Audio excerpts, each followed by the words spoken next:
Hello everyone. That night transformed things in ways I never anticipated. It all started with a simple request from my stepmother Jessica for me to remain at home when my father embarked on his customary fishing expedition at that moment. It was typical, since it was usually just the two of us on most weekends, but I failed to recognize this particular evening would result in an experience beyond the mundane and nocturnal, challenging the boundaries of our connection and leaving a indelible impression on me. Please subscribe to my channel to enable me to continue providing you with more captivating content. Authentic narratives such to this one. Ensure you view the video in its entirety, as this tale is poised to be. The home felt remarkably calm that morning, deviating from my father's customary demeanor. The absence was palpable, and the quiet was unsettling. I had just completed my schoolwork. I was prepared to unwind when Jessica summoned me to the living room, asking for assistance with something in her voice. Was very informal. I discerned her demeanor apprehensive. However, I was unable to ascertain the reason for my momentary hesitation. Certainly, what do you require? I inquired while approaching her location. Although Jessica always exhibited a tranquil disposition, today something seemed off. She smiled, yet an intensity in her gaze stirred my emotions. Race, come and sit down, she urged, patting the seat. I positioned the couch next her, complying with her request, uncertain of what to expect yet intrigued. Regarding the situation, Jessica reclined, crossed her legs, and gazed at me within. She remarked on the intensity one had previously overlooked, acknowledging how much you have matured. Her tone was buoyant, yet the words carried a weight of unexpressed significance. The little kid I once knew caused my heart to race. This behavior was uncharacteristic of her. Had consistently maintained a cordial and informal connection, although today felt. It appears perilous, I suppose, I muttered, uncertain of how to reply. She leaned in little, her gaze unwavering from mine. She emphatically asserted that you have changed, and I believe we both acknowledge this fact. The manner in which she articulated it sent a shudder down my spine, and an unusual tension permeated the room. I was uncertain about how to articulate it. Jessica, what is your intended message? I ultimately posed the query, since I required clarification on the matter. Was occurring, explaining why the atmosphere was laden with unarticulated sentiments. At that time, she did not answer. She only gazed at me, seeking. I searched for the appropriate words, then she groaned and rose, proceeding towards the. Your father has departed for the weekend, she stated. Silently gazing into the yard. We are alone. I nodded, uncertain about the direction of this talk, while experiencing a profound sense of tension inside myself. She turned to face me, her countenance revealing her emotions. Unintelligible. I have been contemplating, she continued, her tone calm yet kind. There are matters I have longed to discuss with you. However, I have lacked the fortitude to articulate until this moment. I steeled myself as I prepared to speak. As she drew closer, her eyes fixed on mine, she stated simply, us. The term lingered in the atmosphere, and my heart quickened. What was she? Implying that this was nonsensical, I attempted to dismiss it with laughter, but my voice faltered. Unsteady. What do you imply? Jessica said with a subtle, knowing smile. That caused my stomach to churn. You have observed that as well, have you not? Inquired she, her voice subdued. Regarding the transformation in our relationship, we are no longer only. I am no longer a stepmother to my stepson. My thoughts were in disarray as I attempted to comprehend her. Although she articulated her thoughts, I inherently comprehended her meaning, since I had experienced it as well. The nuanced looks and prolonged touches, however, I consistently suppressed those emotions. Aside from being persuaded they were not genuine, I am uncertain about the subject of your discussion. My voice was almost a whisper as she approached. Her proximity became oppressive, and abruptly, the room felt excessively. Indeed, you do, she remarked. Her fingertips gently grazed my arm. You sensed it as well. I remained standing, suddenly withdrawing from her in an attempt to clarify my thoughts. Jessica, this is astonishing, I remarked with my voice shaking. You are my stepmother. We cannot proceed. Although she should not have, she persisted and reduced the gap between us. Us once more? Why not? She murmured, her eyes ablaze with. As adults, we are not obligated to adhere to anybody else's standards. I shook my head, attempting to fight the allure that was bringing me nearer. No, this is incorrect, I maintained, even as I said the words. I sensed my determination faltering. However, what if it is indeed her? Intercepted her hand as it extended to caress my cheek. The contact elicited a thrill through me. I was momentarily immobilized, ensnared in the intricate web she was constructing about us. desired to refuse in order to distance herself, flee the room, and erase this experience from memory. Something occurred, however. I found myself immobilized, and I despised myself for it. Could not dispel the sensation that circumstances were deteriorating. The tension inside the household intensified. Each encounter with Jessica was painful, as the unspoken tension weighed heavily upon me. It was stifling me, yet I was uncertain how to address it or halt the gradual inevitability. We were drawn toward a perilous situation, and the days merged into one another. Each conversation seemed fraught. As if we were traversing a razor's edge, I endeavored to maintain my composure. Maintaining distance to prevent solitude with her proved to be challenging. She consistently managed to be near, ensuring her presence was acknowledged. It was a nonchalant touch on the arm or the manner in which she gazed at me from a distance. In the room, an enduring seething tension persisted, refusing to dissipate. That night, everything transformed.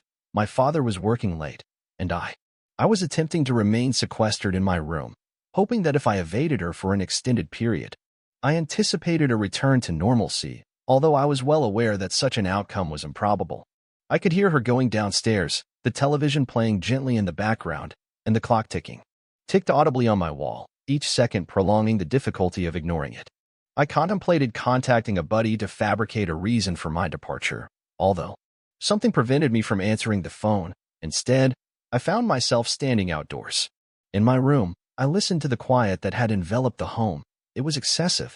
It was excessively silent and motionless, prompting me to make a decision that would alter everything. As I descended the stairs, each step felt increasingly burdensome. Jessica was seated on the couch with a glass of wine in hand. Her eyes seemed far away as she glanced at the television.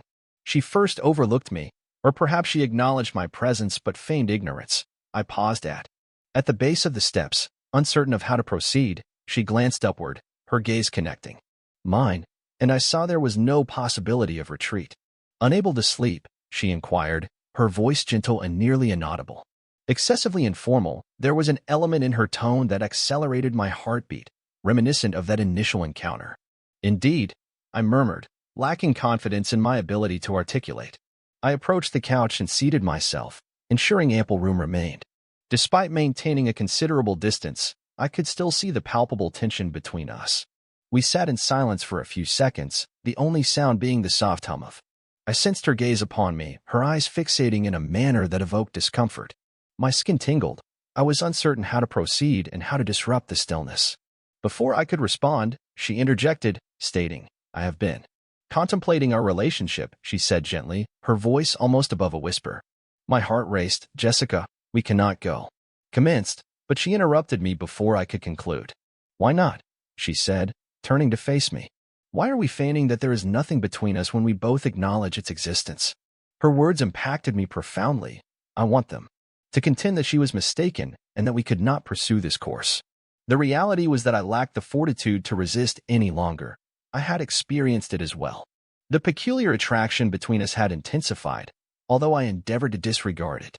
I persuaded myself it was not genuine, yet today, in her presence, I cannot refute its reality.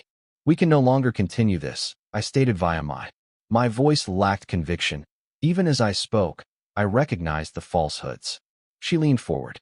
Her hand rests on the cushion between us. "We are not engaging in any activity."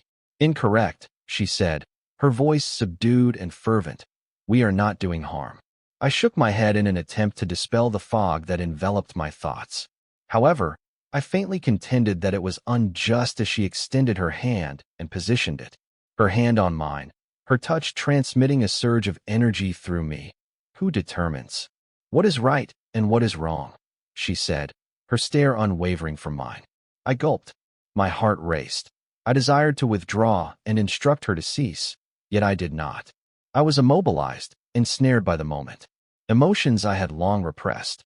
"We should not adhere to the expectations of others." She repeated the rule, her fingertips tracing patterns on the back of my palm. "We can make a decision for." I shut my eyes, attempting to disregard her speech and sensations. Despite her touch, it was futile. The barriers I had constructed around myself were disintegrating. I was unable to halt it before I could articulate anything or collect my thoughts. Withdrawing her might, she moved in closer, her lips grazing my ear. As she said, "Tell me you don't feel it too." Her words sent a shudder down my spine. I despised how my body reacted to her and how intensely I want her. I opened my lips to object, to assert that this was incorrect, that we was unable to articulate this. Instead, I turned to confront her, my breath constricted in my throat as our gazes met, and the moment elongated as the tension between us intensified. With the passage of each second and thereafter without forethought, I leaned in and kissed her. The initial contact was gentle, cautious, as if we were both exploring the situation, uncertain of the outcome. Subsequently, the kiss intensified, amplifying the fervor between us as we surrendered to it. The longing that had been accumulating for an extended period compelled my hands to reach for her. Her waist drew her nearer as her fingers intertwined in my hair, the surroundings fading away, appeared to vanish, leaving only the two of us immersed in the intensity of the moment. Recognized it was erroneous, acknowledged that we were transgressing a boundary from which we could never return. However, I was unable to cease. I had no desire to halt, as the kiss. My mind was inundated with a multitude of contradictory notions. It was perilous. I was aware that we were engaging in a risky endeavor, yet a part of me felt compelled to go. Did not care, except that I had desired this for a longer duration than I was prepared to acknowledge when we ultimately separated. We were breathing heavily, our faces just inches apart. Her eyes were black and filled with an indefinable element that signified a permanent change on our relationship. She said, her breath warm on my ear. I have desired this for an extended period. Skin, and I am aware you have as well. I did not answer. I was unable to, since the reality was too overwhelming. Plenty for me to manage, excessively overpowering. Instead, I only nodded, my pulse racing as the gravity of our recent actions enveloped me. However, I was aware that everything was not concluded. The kiss had only. From the outset, there was an abundance, and there would perpetually be more following that night. Our relationship underwent a transformation. I could no longer regard Jessica in the same manner. Upon our eyes meeting, I experienced a surge of warmth, a recollection of our past actions, and of an unarticulated assurance of potential recurrence. The atmosphere within the residence appeared imbued with a certain tension. We both comprehended the perilous nature of the situation, although refrained from officially acknowledging it for days. After enduring an intense and unpleasant quiet, I maintained my distance as effectively as possible. It was feasible, yet entirely impossible to evade her entirely. Every contact of her touch, a fleeting gaze resembled a flame poised to ignite the underlying tension I saw. The situation was inappropriate, yet an undeniable attraction existed between us that I could not disregard, regardless of my efforts. Attempted one afternoon while my father was absent, the stillness in the residence felt. I was pacing the living room, attempting to distract myself with the television, as the situation became untenable. However, my thoughts continually reverted to her, the recollection of that kiss, the manner in which the sensation of lips on mine elicited a racing heart. It was overwhelming. I despised myself for contemplating it, yet I was unable to cease my thoughts at that moment. I may lose my sanity. I heard her footsteps behind me and turned to face Jessica. Positioned at the doorway, her look was inscrutable. In that time, none of us talked. The tension between us was palpable and oppressive. All that is unarticulated requires discussion, she stated. Ultimately, her voice was subdued, somewhat tentative. Nodded, acknowledging that this talk was unavoidable, despite my unpreparedness. Indeed, I concurred, my throat constricted as she proceeded. I sat down on the couch with a sigh, maintained a cautious position when seated opposite her. Distance caused my heart to race in my chest, and I was unable to meet her gaze. I was uncertain about how to begin and what to articulate that would render any of this meaningful. It is preferable. I acknowledge that circumstances have changed, she said, her hands clenched in her lap, and I do not wish for you to feel uncomfortable. That is my utmost concern. I swallowed with difficulty, my lips parched. I am uncertain of my emotions. I confessed, my voice barely above a whisper. Whisper, this is not typical, correct? We are not meant to experience this. Jessica gazed at her hand, her expression. She expressed her concern gently, acknowledging the issue, but emphasized that it is not something we can address. Simply disregard any option. I lacked a response for her. The reality was that I was uncertain about our expected actions. Everything seemed amiss. Simultaneously, a part of me desired its continuation. I was unable to cease. Articulate that it could not be rationalized. Yet the emotions were undeniably present. She adjusted her position on the couch, leaning forward slightly. "Lately, I contemplate that night consistently," she said, her voice hardly above a whisper. I am unable to cease contemplating it. My breath is constricted in my throat, and I desired to inform her that I have also contemplated it, and it has pervaded my every waking minute.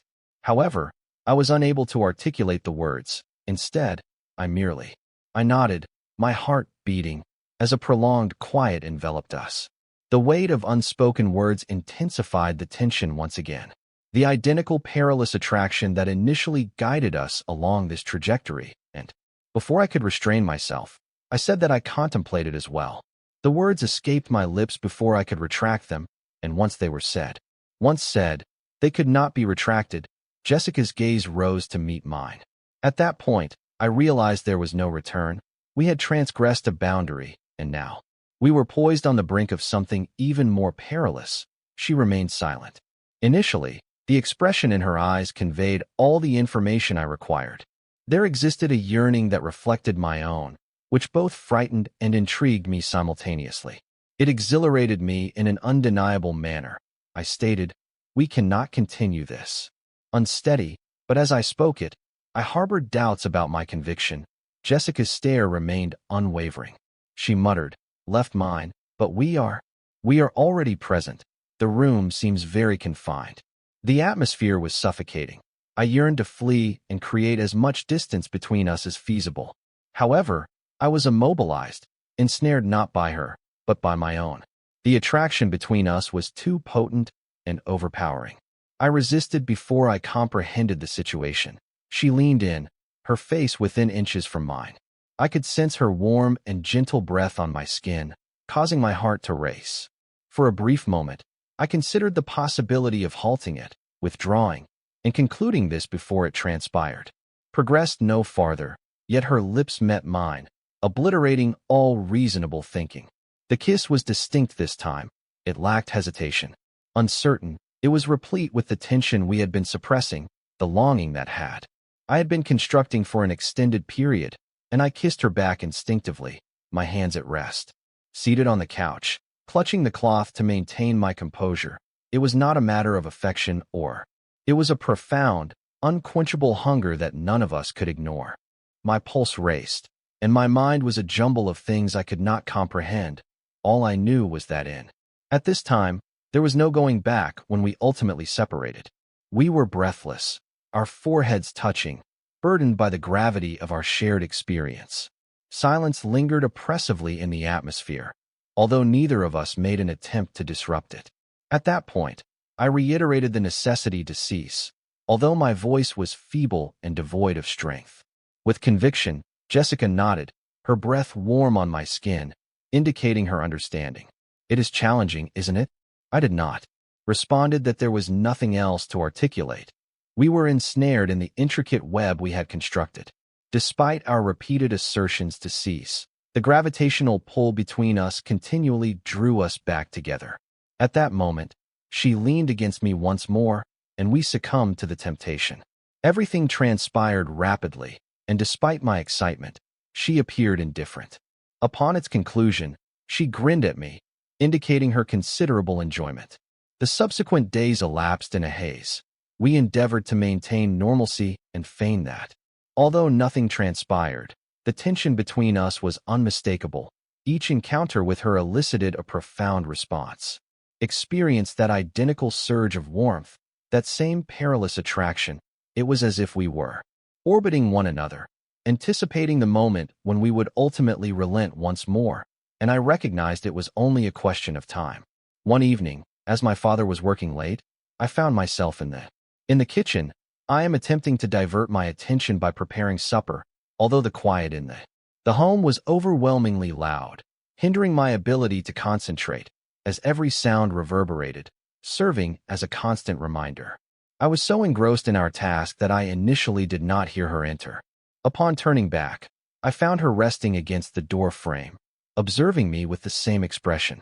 She inquired whether assistance was required, despite the phrase being indecipherable. The voice was nonchalant, yet there was an underlying quality that accelerated my pulse. "No, I am okay," I said, but my hands were shaking. She approached me, standing too close, her presence palpable. "It is overwhelming. Are you certain?" I swallowed hard while attempting to concentrate. "I cannot, myself," Jessica initiated, but she interrupted me. "We are not obligated to proceed with anything." She spoke gently, her gaze fixed on mine. "However, I believe we both see the direction this is heading." The words lingered between us, weighty and conclusive. I desired to. I wished to inform her of her error, yet I refrained, since I inherently understood the truth. She was correct. We remained in silence, the distance between us diminishing. With each passing second, I soon found her kissing me. Once more, it was swift, nearly ephemeral, yet sufficient to rekindle. All our efforts to restrain my emotions culminated in a rapid heartbeat. Recognized that this was only the commencement. The subsequent weeks were a haze of pilfered instances and ephemeral experiences. At a glance, it resembled existence in two distinct realms, one in which everything seemed. One scenario was typical, while another saw Jessica and me perpetually teetering on the brink of an uncontrollable burden. The burden of our secret was substantial, yet we were unable to distance ourselves from one another regardless of the circumstances. I repeatedly admonished myself that it must cease, yet it persisted. Each time my father departed for work or remained out late, the hostility between us escalated.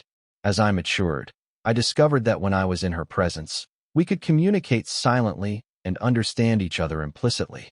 What lay ahead was daunting, highlighting how effortlessly we had descended into this situation. Each touch and glance seemed to traverse an imperceptible boundary. Nonetheless, it was insufficient to cause either of us to withdraw. Rather, we were compelled to move nearer to one another. If a force greater than both of us was directing our course on that Saturday. In the afternoon, the atmosphere in the home was particularly oppressive. My father was attending a corporate function. I would not return till late. I sensed the change the instant I awoke. In the morning, the customary silent anticipation lingered as the hours elapsed.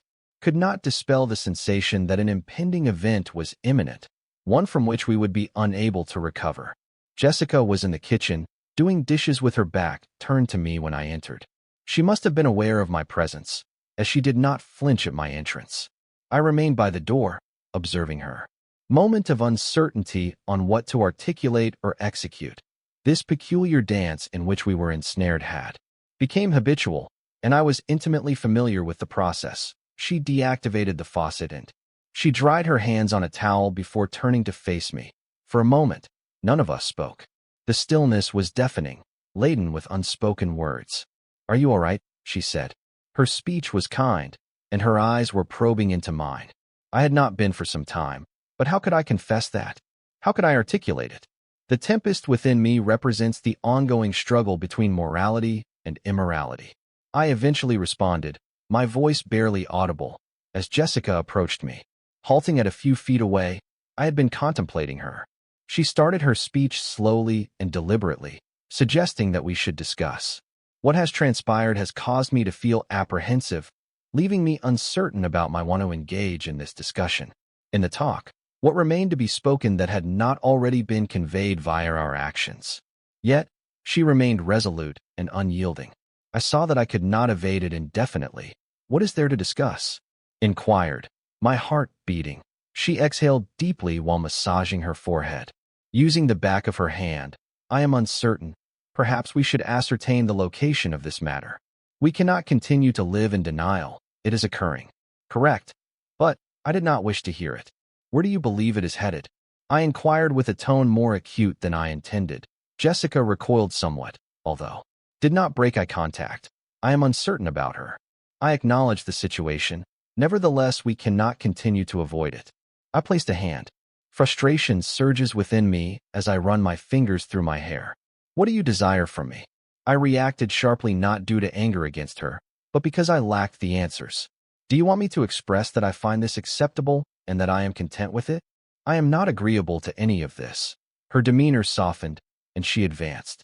Reducing the distance between us, I do not wish for you to accept it complacently, she stated softly. I merely desire for you to be truthful with yourself and with me.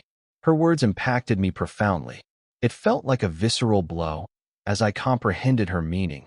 I had been deceiving myself for an extended period, persuading myself otherwise. I believed this was only a transient phase that would conclude if we disregarded it long enough. Nevertheless, the reality was that I could not cease contemplating it. I was unable to suppress my desire for her, and the more I attempted to resist, the more intense it became. I confessed my uncertainty over how to accomplish it. Breaking. I am uncertain about how to express this honestly. Jessica extended her hand. The gentle touch against my arm elicited a shiver down my spine, and I despised the sensation. How intensely I desired it. It is acceptable, she said, her eyes brimming with comprehending. We shall resolve it collaboratively, the earnestness in her tone. Something within me shattered, and before I realized it, I was drawing her closer, kissing her intimately, as if it were the sole anchor for my stability.